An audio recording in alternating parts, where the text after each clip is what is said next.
Rick Scott was in Jupiter today. He was talking jobs. We wanted to get a few answers about money for school security. You may remember in our reporting in the last few weeks, we've done the math for you. That $99 million that has been set aside to fortify schools, when it gets spread out, does not come to much for each individual school. So we asked Governor Scott about a special session to find some more money.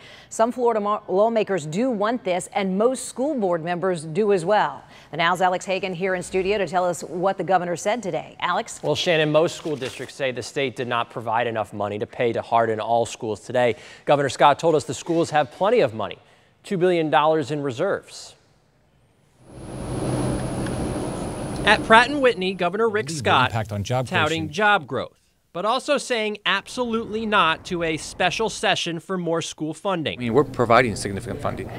In March, Governor Rick Scott signed the Marjorie Stoneman Douglas High School Public Safety Act in response to the Parkland shooting.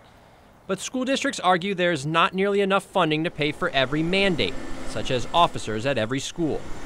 Here's the governor's response. We've increased our funding for K-12 education by $4.5 billion annualized in 8 years. The school districts around the state are sitting on $2 billion of cash. I reached out to all 5 school districts in our 5-county viewing area.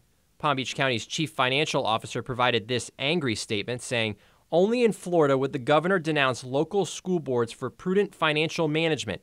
This is the same governor who has been adamant about bolstering state budget reserves during his tenure and achieved $5.4 billion in unassigned fund balance, which represents 14.9% of the state's annual general revenue. St. Lucie County also responded, saying in part, these are financially challenging times for all school districts, and we believe this statement is not an accurate reflection of what school districts are facing.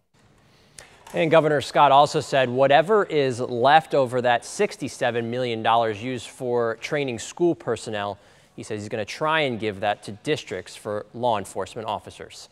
I'm Alex Hagan for The Now. Alex, thank you.